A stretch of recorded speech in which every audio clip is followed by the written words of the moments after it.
안녕하세요, 대주주입니다. 여러분들 단풍 구경은 하셨나요? 봄이랑 가을은 왜 이렇게 빨리 지나가는지 눈 깜짝할 새에 단풍 구경 한번 못하고 또 가을이 지나갑니다.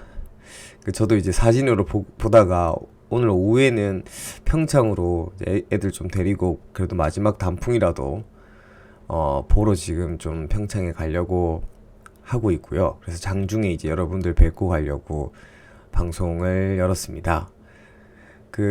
아직 단풍 구경 못 하신 분들은 마지막 단풍이라도 이번 주말에 좀 보러 가시고, 아마 지금 가면 이 정도 사진급의 단풍은 없을 것 같아요. 그죠? 이제 지는 가을이 좀 아쉽습니다. 그리고 이제 제 구독이 이제 15,000명을 넘었습니다. 너무 성원에 감사드리고, 지금 5분을 제가 선정을 했는데요. 나중에 뭐 댓글에 따로 이렇게 제가 올려드리겠지만, 이렇게 이제 난감하네요 님, 요 LSLA 님, 요게 이세연 님, 박신일 님, 이장훈 님, 이렇게 이제 5분 선정했습니다. 특히나 좀 댓글을 많이 달아주시는 분들, 또 좀 정말 자주 저도 뵙고 다 마치 이제 요새 댓글에 이제 닉네임만 봐도 좀 반가운 분들 5분을 좀 선정해서 제가 메일 주소를 올릴 테니까 주소지를 보내주시면 책을 2권씩 보내드리도록 하겠습니다. 또 책을 사신다는 분들 계신데, 사실 10년 전에 쓴 책이고, 제 생각해보세요. 제가 2007년도에 이제 입사해서 말에 2008년, 9년에 썼나? 10년에 출간하고. 그러니까 정말 초짜 때 그냥 뭣도 모르고 쓴 내용이라서, 어떻게 보면 그래서 사실 내용적으로는 지금 보면 좀 되게 부끄럽고요. 그냥 기념 삼아, 왜 괜히 절판됐다고 하니까 사인이라도 좀 해서 보내드리면, 또 제 구독자시니까 그렇게 좀 제가 보내드리도록 하고, 책은 지금 제가 포켓북, 큰 책은 없고요. 포켓북 작은 거만, 큰 책은 제가 몇 권 안 가지고 있고, 포켓북으로 예전에 찍은 게 있거든요. 핸드북이라고. 한 100권? 100권 정도 더 남았어요. 그래서 앞으로 계속 이런 식으로 여러분들에게 다 드리려고 합니다. 지금 이제 시장을 잠깐 이제 코멘트를 해드릴 건데, 최근 시장에서는 이제 다시 주도권을 외국인이 갖기 시작했습니다. 그러니까 코로나 이후에 8월, 9월 상승장까지만 해도 거의 개인의 매수세가 코스닥, 코스피 양 시장에 다 개인이 주도하는 시장이었는데, 9월 10월 들어오면서, 그러니까 추석 이후에 10월, 11월에 약간의 조정장들이 있었죠. 그때 외국인이랑 기관이 포트폴리오나 섹터 변경 좀 많이 한 것 같고, 지금 최근에 외국인은 이제 소위 말하는 시크니컬, 그러니까 산업, 화학, 철강, 이런 섹터부터 해가지고 바닥권에서 종목들을 대형주 위주로 좀 끌어올리다가, 어제 오늘 또 외국인들이 어제 엊그저께 해서 코스닥도 지금 많이 좀 사들입니다. 이게 최근에 이제 코스닥의 수급인데요. 여기 보시면 외국인들이 거의 이제 추석 이후에 한 10월 달 들어서면서는 빨간색들이 훨씬 많이 보이죠. 코스닥 쪽에서는 이제 외국인들의 순매수들이 좀 있고, 기관은 여전히 여의도에서도 좀 만나보면, 특히 투신이나 사모펀드들 있지 않습니까? 지금 보세요. 파란색 코스닥. 전반적으로 좀 많이 오른 종목들, 최근에 어쨌든 많이 오른 주식들에 대해서 차익 실현을 하는 분위기들이 좀 강하고요. 개인은 보면 지금 오늘 다시 개인 예탁금이 사상 최대로 올라왔다는 뉴스가 아까 있었는데, 개인 예탁금이 다시 사상 최대 금액으로 올라왔다는 뉴스들이 아까 나오더라고요. 그래서 개인은 다시 시장의 유동성에 개인도 다시 좀 참여를 하는 모습입니다. 돈이 다시 증시로 들어오네, 예탁금 65조 원 최다, 이런 뉴스들이 좀 나오더라고요. 그래서 개인도 다시 매수세에 동참하는 분위기고, 지금 이제 전반적으로 이제 바이든이 당선되고 나서 정치적인 어떤 변수에 대한 리스크가 굉장히 줄어들고, 미국의 약달러, 그러니까 미국이 다시 대규모의 경기 부양을 한다고 하니까 달러가 좀 다시 풀릴 거라는 기대감에 환율들이 떨어지고 있고, 상대적으로 원화가 이제 좀 강한 모습들이 나오고 국내 증시에 코스피, 코스닥 다 외국인들이 유입되는 것도 환율에 대한 어떤 부분도 이슈가 충분히 있을 것 같고요. 오늘은 저랑 이제 요거 한번 또 살펴볼까 싶습니다. 뉴스를 한번 보면서 시장 흐름을 한번 같이 읽어보십시오. 현대차 중국 반등 다짐, 세단, 전기차, SUV 신차 쏟아낸다. 와, 자동차도 자동차인데 테슬라는 거의 뭐 지금 $500 와 가까이 올라가던데, 우리 그 주식시장에 그 얘기 있거든요. 연준에 반하지 말라. 참 미국의 연준이라는, 그러니까 미국이라는 그 연준의 유동성에 반하지 말라 이런 뜻인데, 그러니까 시장에 지금 코로나로 인해서 역대급으로 경기가 안 좋고 이래 없는, 그러니까 거의 전 세계의 전시 4차 대전 정도가 되는 정도의 재화와 용료 생산 이런 것들이 이제 꺾이는 가운데 그런 돈이 들어가는데, 그런데도 시장이 이렇게 좋지 않습니까? 자산이 뭐 금, 비트코인, 주식, 뭐 부동산. 부동산 같은 경우도 우리나라만 이렇게 이슈가 있는 게 아니에요. 세계 10대 뭐 10대 도시들 다 부동산도 다 상승하는 이런 최근의 유동성의 가장 큰 원인이 있고, 자동차 중국 시장 공략한다. 요새 이 뉴스도 있지만 최근에 자율주행 관련한 얘기들 굉장히 많이 죠. 현대차도 자율주행 쪽으로 준비한다는 얘기도 하고. 왜냐하면 2021년 내년부터 이제 그 국내도 자율주행 관련한 그거 아실 겁니다. 우리 왜 예전에 톨게이트가 지금 거의 없어졌잖아요. 근데 이제 그것도 부분적으로 시범 사업들 이제 진행하면서 단계적으로 거의 다 없애 나가고, 요새는 아예 그 하이패스가 아니라 도로 자체에 이렇게 그냥 지나가면서 그냥 결제되는 시범 도로 구간들이 이제 막 깔리더라고요. 거의 스마트 도로 개념인데요.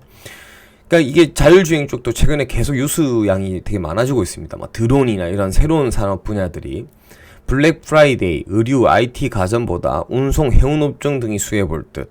그런 얘기겠죠. 의류나 IT가 많이 팔리는데 전반적으로는 우리 국내 이제 해운이 갑자기 우리가 이제 코로나 방역, K 방역 때문에 우리는 생산 시설이 거의 이제 온전히 있고, 해외들은 이제 생산 시설도 셧다운 되는 경우들이 많으니까 상대적으로 우리나라의 어떤 수출 업계의 동향이 좋습니다. 그리고 이제 그 대신 해운이나 이런 운송 쪽이 한진 쪽도 그렇고 뭐 대한 뭐 이런 해운 선사들이 2016년 17년 미리 선제적으로 구조조정 돼가지고 지금 HMM밖에 거의 없는 상황에서 물동량이 늘어나니까 거의 뭐 이쪽 업계가 최근에 굉장히 좋은 것 같고요. 뭐 국내 육상에서도 요새 배달이나 이런 것도 많으니까. 바이든 미국 국가적 봉쇄 안 한다. 과학 따를 것. 그러니까 바이든은 방역에 대해서는 트럼프보다는 훨씬 이제 방역에 대한 관심이 있고 거기에 대한 언급을 많이 했지만, 지금 상황에서 미국이 봉쇄 그러니까 이 얘기도 오늘 미국 시장 어제 좀 약하다가 반등한 이유일 거예요. 봉쇄는 하지는 않고 대규모 경기 부양책을 풀겠다 하고 있고, 근데 지금 또 이런 발언을 할 수 있는 게 최근 이제 백신들이 슬슬 나오지 않습니까? 연말 12월이나 빠르면 1월부터 뭐 부분적으로 백신을 이제 접종할 수 있을 거라는 얘기들이 나오니까 이럴 수 있는 것 같고요. 뭐 요새 그리고 역시 되게 재밌는 것 중에 하나가, 최근에 왜 코스닥만 오르고 코스피만 오르고 최근에 코스닥이 좀 약한 모습을 보이다가 지금 이제 어제 오늘 요번 주 들어서면서 코스피 대비해서 지금 코스닥이 좀 강하죠. 근데 이제 코스닥이 눌리다가 코스닥이 반등을 할 때는 역시 바이오들이 모멘텀을 제일 많이 받는 것 같아요. 지금도 보면 뭐 바이오주들 막 바닥에서 막 치고 올라가는 것도 많고, 뭐 박셀 바이오 이런 건 엄청 많이 올랐더라고요. 역시 이게 코스닥을 주도하는 거는 바이오와 그 다음에 뭐 IT 장비주들 좀 강하고 IT 종목들이 좀 강한 것 같습니다. 뭐 코로나와 관련된 이런 지금 긴급 사용 뭐 이런 거 관련해서 지금 뉴스 많이 나오고 있고, 효성화학, 베트남 뭐 법인 흑자 전환 내년 기대.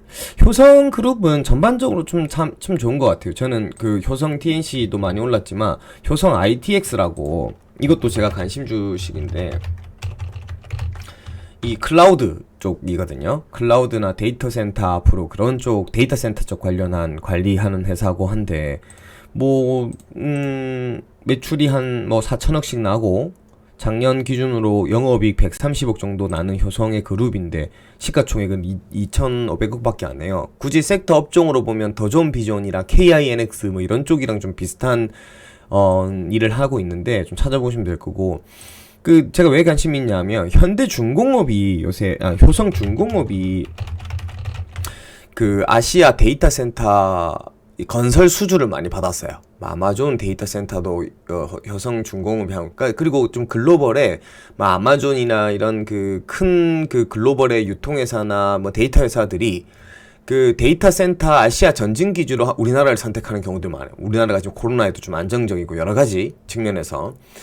근데 이제 그 효성중공업이 그렇게 데이터 센터 수주를 좀 했는데, 그럼 효성중공업이 앞으로 그 데이터 센터를 지으면 누구한테 맡기겠어요? 효성 ITX한테 맡기지 않을까? 그게 여기 좀 관심일까요? 볼까? 그 다음에 뭐 바이오테크 막 이렇게 바이오 얘기 많이 나오고요. 코로나19 봉쇄 강화에 뭐 선물 하락, 뭐 이건 어제 다시 WHO 코로나19 렘데시비를 추천하네. 그러니까 렘데시비르는 뭐 치료제인데 조금 치료 기간을 당기는, 근데 뭐 지금 백신 나온다는 상황에서 이런 뭐 부분적 치료제들은 이제 좀 의미가 없어진 것 같아요. S폴리텍 전국 수능 고상장 음식점의 바이러스 차단 칸막이 종.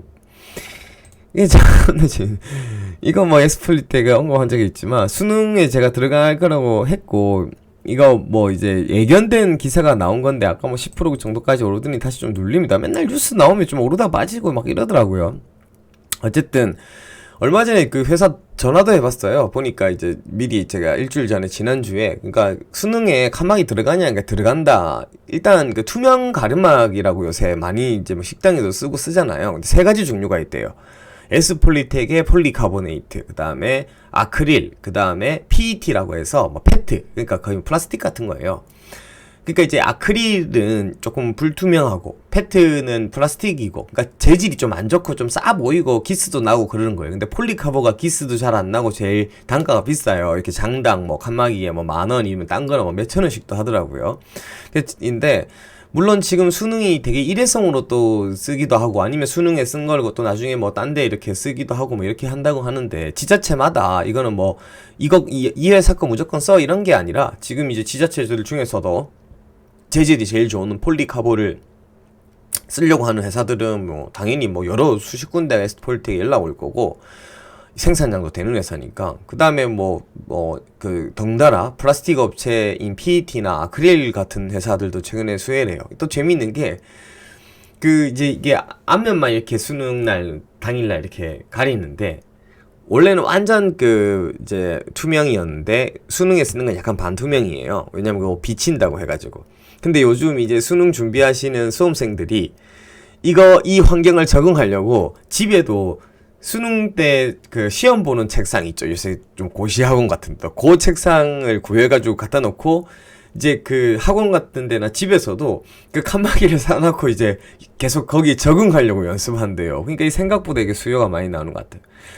어쨌든 S폴리텍은 전화해보니까 3분기에 지금 영업이익이 막 60억 넘었지 않습니까? 근데 4분기는 그 뭐 수능 이런 쪽에 국내 뭐 많이 팔려도 해외 쪽 비중도 많거든요. 그래서 해외 쪽 비중은 그 조금 줄 거래요, 4분기에. 그래서 3분기보다는 아마 4분기가 실적이 하이지는 않을 것 같아요. 더 높지는 않을 것 같지만 뭐 무난하게 잘 나와서 정말 올해는 영업이익 한 200억 원 넘지 않을까 이렇게 생각하고 있고요. HLB, 요새 그것도 메디톡스랑 대웅제약 그 뭐 특허 소송도 뭐 미뤄졌다 하고, 뭐 헬릭스미스도 막 급락하다가 또 엔젠시스 DPN 그 임상 들어간다고 첫 환자 투약하니까 또 상한가 가고, 바이오는 정말 어렵습니다.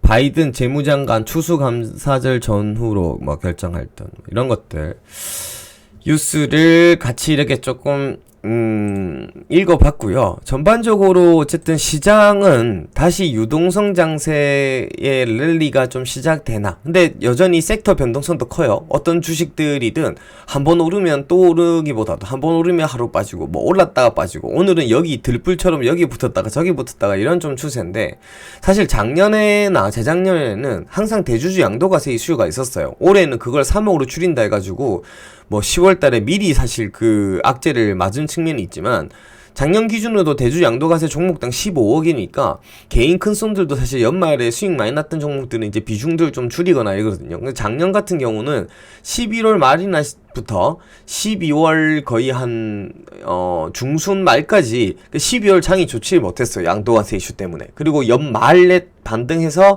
연초에 1월, 2월, 3월 달에 되게 장이 좋았거든요. 근데 올해는 양도과세 이슈를 좀 미리 맞은 측면이 있어서 지금 이제 12월에 우리가 막 항상 이름표는 산타랠리 이렇게 붙어요. 12월에 시장이 좋을 거다, 막 블랙 프라이드 소비 시즌이니까. 근데 지금 코로나 때문에 전 세계 소비티 시즌이라고 얘기하기는 좀 힘든데, 어쨌든 아무튼 산타랠리가 올지, 지금 분위기들은 좀 나쁘진 않은데, 아무래도 연말에 가면 그 개인 큰 손들의 올랐던 주식에 대한 어떤 매도들에 대한 이슈, 그러니까 개별 종목별로 해서는 종목들 변동들이 좀 있을 수도 있고 그렇습니다.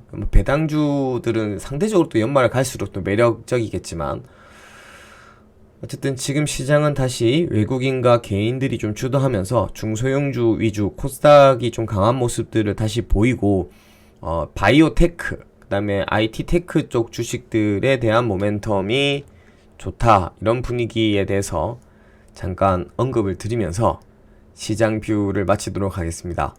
이상 대주주였습니다. 감사합니다.